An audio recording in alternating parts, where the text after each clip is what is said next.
ಕಾಂಗ್ರೆಸ್ನಲ್ಲಿ ಅಸಮಾಧಾನಿತರಾಗಿರ್ತಕ್ಕಂಥ ಸಂಪರ್ಕ ಮಾಡೋ ಪ್ರಯತ್ನ ಬಿಜೆಪಿ ಮಾಡ್ತಾ ಇದೆ. ಇಲ್ಲಿ ಅಸಮಾಧಾನ ಇರುವಂತದ್ದು ಸಿದ್ದರಾಮಯ್ಯನವರು ಡಿ.ಕೆ. ಶಿವಕುಮಾರ್ ಮಧ್ಯೆ. ನಮಗೇನು ಅಸಮಾಧಾನ ಇಲ್ಲ. ರಾಜ್ಯದ ಜನ ನಮ್ಮನ್ನ ವಿರೋಧ ಪಕ್ಷದಲ್ಲಿ ಕೂರಿಸಿದ್ದಾರೆ. ವಿಪಕ್ಷದಲ್ಲಿ ಕೂತ್ಕೊಂಡು ನಾವು ಯಾವ ರೀತಿ ನಾವು ಚಟುವಟಿಕೆ ಮಾಡ್ಬೇಕು ಅದ್ ಮಾಡ್ತಾ ಇದ್ದೇವೆ. ಇನ್ನೂ 2 ವರ್ಷಗಳ ಕಾಲ ನಾವು ಕಾಯ್ತೇವೆ ವಿರೋಧ ಪಕ್ಷದಲ್ಲಿ ಕೂತ್ಕೊಂಡು. ನಮಗೇನು ಆತುರ ಇಲ್ಲ. ಇವತ್ತು ವಾಸ್ತವಿಕ ಸತ್ಯ ಏನು, ಮುಖ್ಯಮಂತ್ರಿಗಳು ಸಿದ್ದರಾಮಯ್ಯನವರು ಮುಖ್ಯಮಂತ್ರಿಗಳು ಇದ್ದಾಗ ಡಿ.ಕೆ. ಶಿವಕುಮಾರ್ ಅವ್ರಿಗೆ ತೊಂದರೆ ಕೊಡುವಂತ ಕೆಲಸ ಮಾಡಿದ್ರು. ಈಗ ಡಿ.ಕೆ. ಶಿವಕುಮಾರ್ ಅವ್ರು ಮುಖ್ಯಮಂತ್ರಿ ಆದ್ಮೇಲೆ ಈಗ ಸಿದ್ದರಾಮಯ್ಯನವರು ಡಿ.ಕೆ. ಶಿವಕುಮಾರ್ ಇಳಿಸೋದಕ್ಕೆ ಏನು ಗುದ್ಲಿ ಪೂಜೆ ಮಾಡ್ಬೇಕು ನೆನ್ನೆ ಮಾಡಿದ್ದಾರೆ. ಮಂಡಲ ವಿಸ್ತರಣೆ ಅವ್ರು ಬಂದಿಲ್ಲ ಸಿದ್ದರಾಮಯ್ಯನವರು.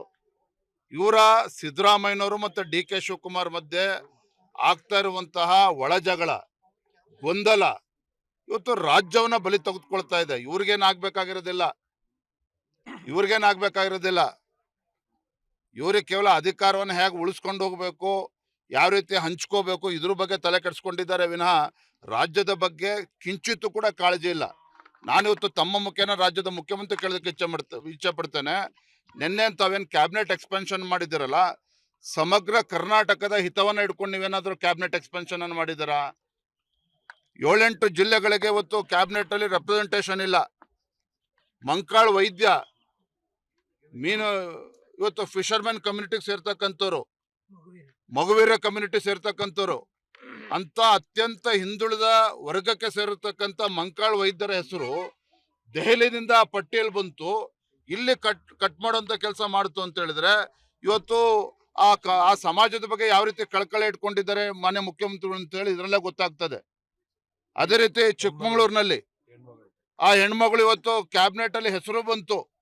ಹಾಲು ಮತಸ್ಥ ಸಮಾಜಕ್ಕೆ ಸೇರಿರ್ತಕ್ಕಂಥ ಗಾಯತ್ರಿ ಅವರು, ಅವರ ಹೆಸರು ಬಂದು ದೆಹಲಿಯಿಂದ ಬಂದ್ರು ಕೂಡ ಇಲ್ಲಿ ಕಟ್ ಮಾಡುವಂತ ಕೆಲಸ ಡಿ.ಕೆ. ಶಿವಕುಮಾರ್ ಅವರು ಮಾಡಿದ್ದಾರೆ ಮುಖ್ಯಮಂತ್ರಿಗಳು. ಇದರಲ್ಲೇ ತೋರಿಸ್ತದೆ ಮಾನ್ಯ ಮುಖ್ಯಮಂತ್ರಿಗಳಿಗೆ ಸಿದ್ದರಾಮಯ್ಯನವ್ರ ಬಗ್ಗೆ ಮತ್ತು ಹಾಲು ಮತಸ್ಥ ಸಮಾಜದ ಬಗ್ಗೆ ಎಷ್ಟು ದ್ವೇಷ ಇದೆ ಇದರಲ್ಲೇ ಗೊತ್ತಾಗ್ತದೆ. ಹೆಣ್ಮಕ್ಳ ಬಗ್ಗೆ ಎಷ್ಟು ಗೌರವ ಇಟ್ಕೊಂಡಿದ್ದಾರೆ ಮುಖ್ಯಮಂತ್ರಿಗಳು ಇದ್ರಲ್ಲಿ ಗೊತ್ತಾಗ್ತದೆ. ಹಾಗಾಗಿ